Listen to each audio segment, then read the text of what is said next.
Hello. Hi, everyone. Welcome back to Spirit Speaks. Yes, we are here to do another channeling session for you. Yes. And I'm Rebecca. I'll be doing the interview. And I'm Bernette and I'm the channel. okay, so we are going to interview some more people from the pod, if you recall from the last time. But before we do, we'd like to say welcome to our channel and thank you for um, subscribing. And we hope that if you're new, that you will subscribe again. Yes. Okay. So we are on Facebook at Spirit Speaks channel. Our YouTube channel, we have our name. Yes, because you subscribe. Yes, So so thank thank you. you. Thank you. Thank you. So we are Spirit Speaks. So if you have to type it in, it's youtube.com/C/Spirit Speaks. And then Yes. we also have our website, spiritspeakschannel.com. Mm-hmm. And then both of us also have websites because we Yes. do work in this field and other things. So, Yeah. um, Yeah. I'm RebeccaWashington.com. and I am BernettSherman.com. And those links will definitely be below in the description so that you can easily find us and check us out and learn more about us. Well, we'll probably do a session some point and maybe just share who we are since we've been doing these sessions. Yes, and what we do. Yeah, a little bit more about us. Yeah. At a later date. And another time. Yes. Okay, so are we ready? I think we are. Okay. So we're going to see who comes through this time from the pod. Okay. After we open with prayer. May the divine light of Source Creator fill the space and time. May this divine light bring to this moment the alignment that we need to be in the divine purpose for which we are here.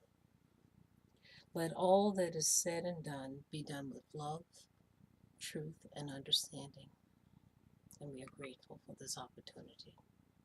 So it is. And so it is.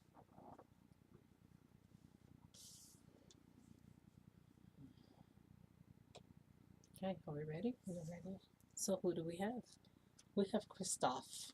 Cristoff. Welcome, Cristoff. Thank you. It's from my understanding, a Catholic priest. Wow. Yes. Well, that's interesting. Well, tell us a little bit about yourself and your story. Why you're here. Well, like the others here, and yeah, he speaks in an accent, so I'm trying to speak and to hear him clearly. Like the others here, he has come to undo some learning, he says. That's interesting. Yeah, so he's doing some unlearning and relearning. He says he was very much a staunch Catholic. That was how he grew up, how his family grew up for centuries, he said. And so he followed that path. And he committed his life to it by becoming a priest because he thought that was the greatest way to honor God. Okay. And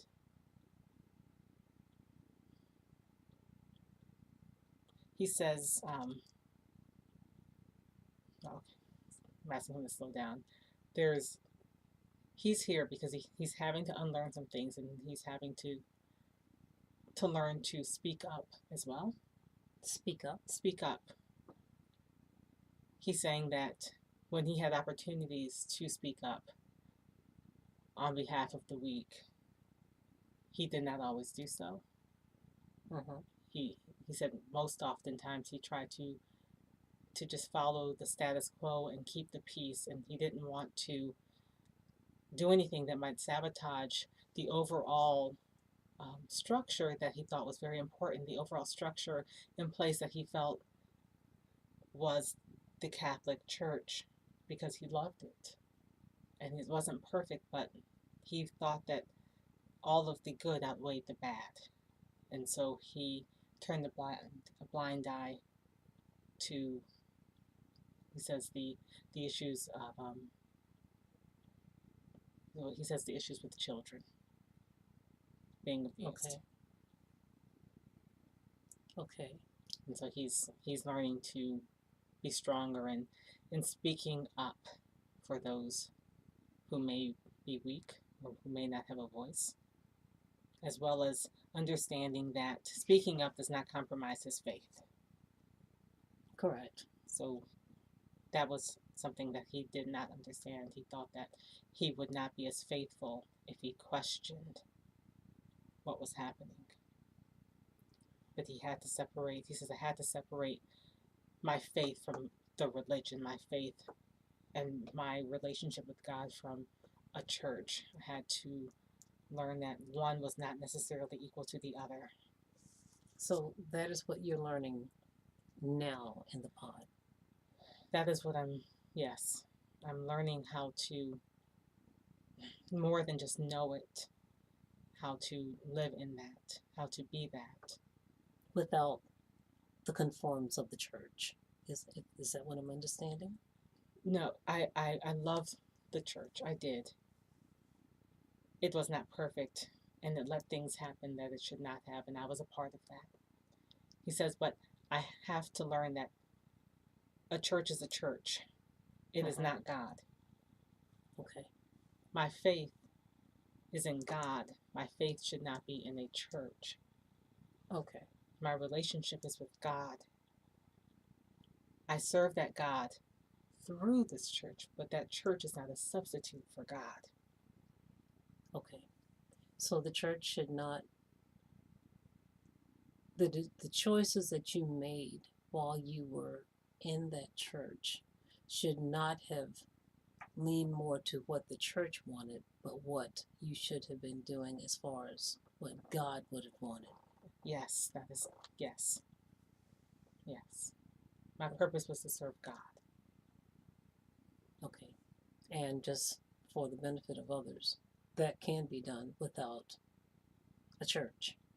Yes. Serving God can be done. There's plenty here who, yes. I chose to serve through the church. There's plenty here who never went to church. Though I could not have fathomed that growing up and could not have fathomed that even in my lifetime, not ever having gone. But there are people here who are good people who never went.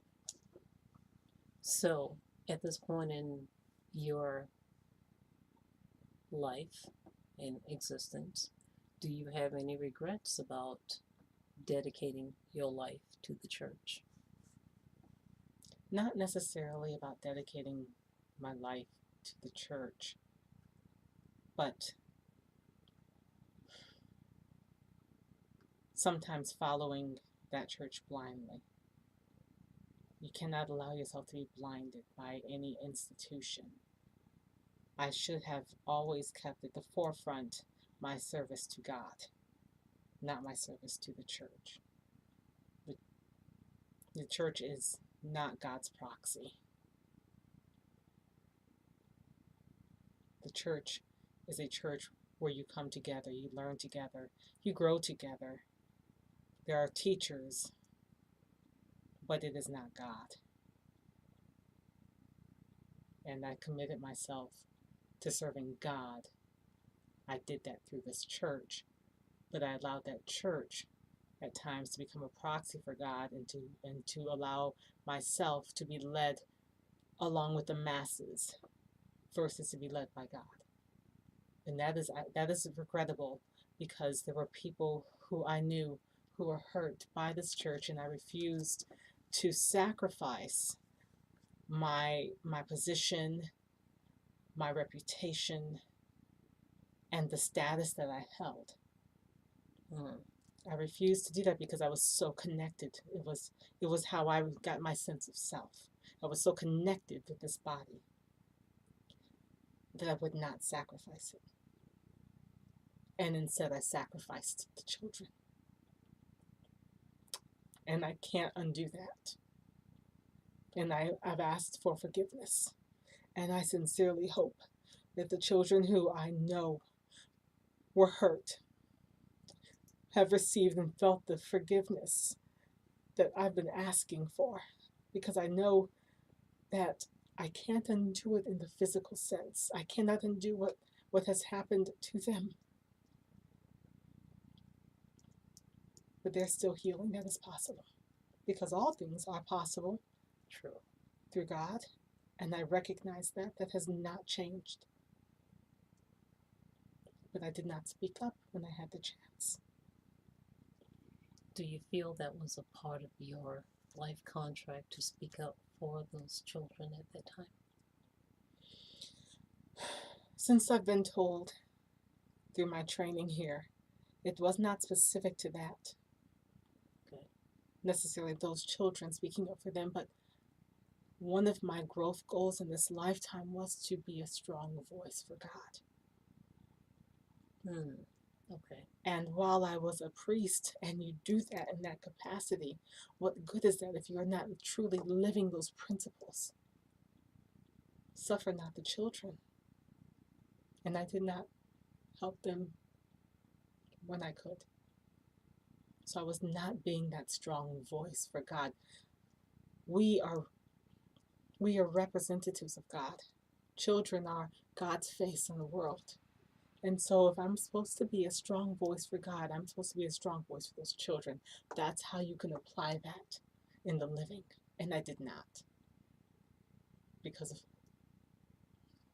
as we've learned here, it was because of fear. My fear of a loss of status, position, power. Mm-hmm. And I was not willing to sacrifice that in order to do and be what I was called to do and be.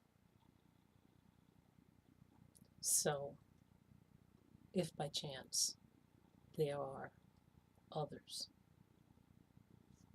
that are practicing now what you practiced when you were here, what would you say to them? Do not be silent. You came here with a purpose to be a servant of God. Every person, man, child, woman you see is God's reflection on this earth. You cannot suffer. You cannot allow them to suffer. If you see hurt, do something. If you see someone is doing wrong, do something. Do not be afraid. There's so much fear in that church. And as much as I love it, there was so much fear. Fear of standing out, fear of speaking out, fear of doing anything different, fear of not following the program. And I fell into it. I was very, very, very much rule-oriented. I followed the rules. I did not ruffle feathers. I did what I was supposed to do. I didn't want anything to jeopardize what I loved. I didn't want it to jeopardize my church. And instead of it jeopardizing my spirit. So I would tell those other people in positions of power that I was in, speak up, do something. Silence is complicit. You are acting when you are silent, even if you know it and you're not doing something about it, you are equally guilty. I have had to deal with that here. Wow. Well, that is a call to all of us, because it's not just in that church. That is true. That is It is true. in many churches. It is in many institutions. Institutions. It's in the schools. It's everywhere. Yes. And we do nothing. Because we think we're out of place, it's not our business. How do you create community? When you act in isolation, when you live in isolation as if no one else matters besides your family or you. That is not community. That is not why we are here. It's exactly why we're doing what we're doing in this pod today. Why they put us together with people who don't look like us, who don't believe like us, who don't come from where we came from. So we can learn to be community and how to interact and work together. Because we are not doing it. We have not done it. We have fallen so far away. And I feel so... I have had to deal with a lot because I know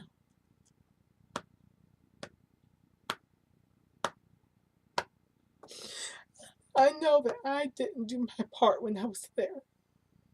I know that the suffering of some of those children became suffering as adults. And that they repeated cycles that if I had said something would have been ended. I know that some of them took their lives because of the pain and the hurt. Because people like me didn't say anything and didn't do anything. Because we were too special. We were too important. And instead, they suffered. Their children suffered sometimes. And then some of them took their lives because they couldn't deal with it. What does that make us? It makes us in need of forgiveness. And I have had to deal with being guilty. I have had to come here and deal with that for a long time.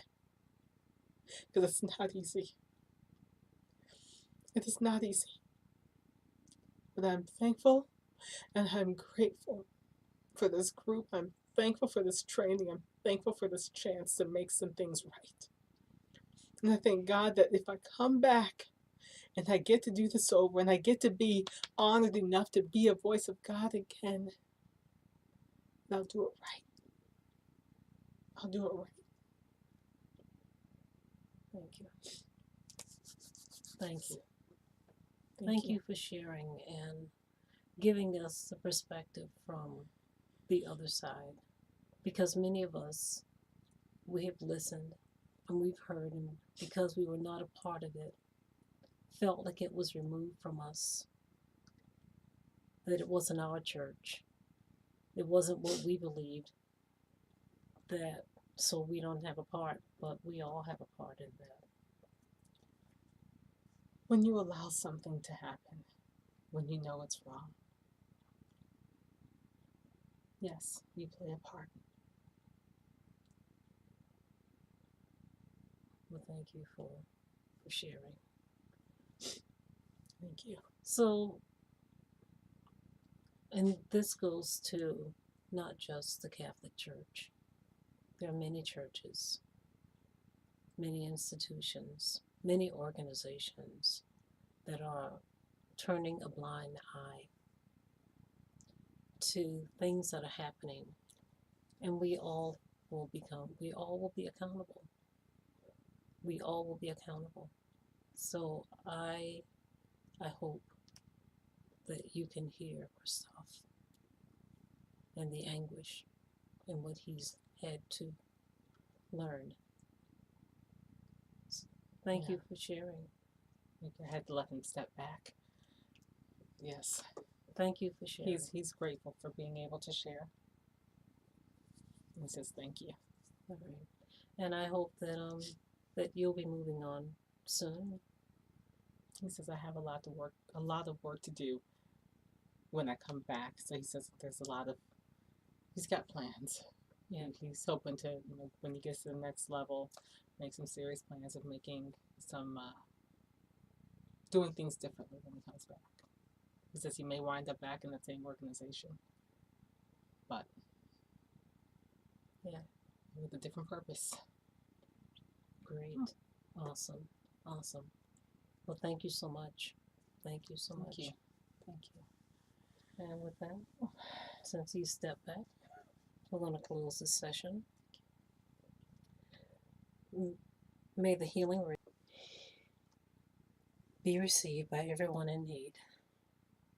And may the healing rays of love and light be with Cristoff on his journey. So it is. And so it is. Please remember to subscribe to us. Hit the button below. And we greatly thank you for joining us. Thank you. Please come back for the next one. And we'll see you then.